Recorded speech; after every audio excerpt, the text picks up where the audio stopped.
Kaya't hindi tayo matatakot kahit na gumalaw ang lupa, kahit na gumuho ang mga bundok sa gitna ng dagat. Ang pangalan ng Panginoon ay matibay na tore. Doon tumatakbo ang matuwid at ligtas. Ang Panginoon ang aking sandigan.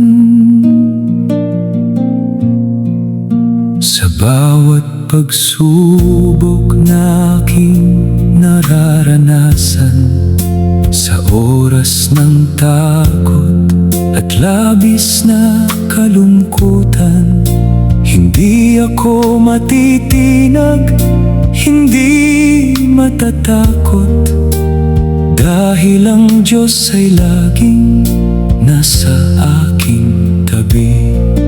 Siyang aking lakas sa oras ng kahinaan, liwanag sa dilim, pag-asa sa kawalan.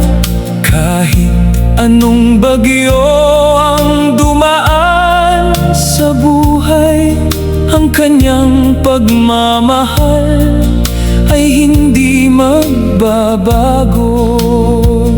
Ang Panginoon ang sandigan ko, ang matibay na tore, ang aking kanlungan. Sa Kanya ko kumakapit, sa Kanya sumasandal, ligtas at payapa, anuman ang mangyari. Ang Panginoon ang sandigan ko, hindi ako mabibigo, hindi maliligaw. Siyang gumagabay sa bawat hakbang ko, magpakailanman. Siya ang aking Diyos.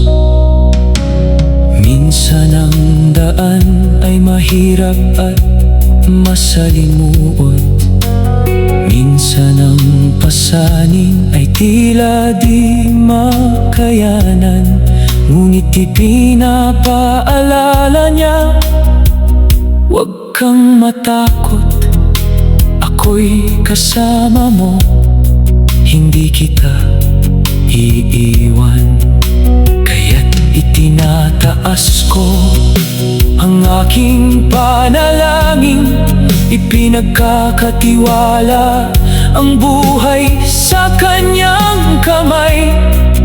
Ang Kanyang katapatan ay parang mga bundok, hindi natitinag, walang katapusan, walang kapantay ang iyong katapatan, walang masusukat sa iyong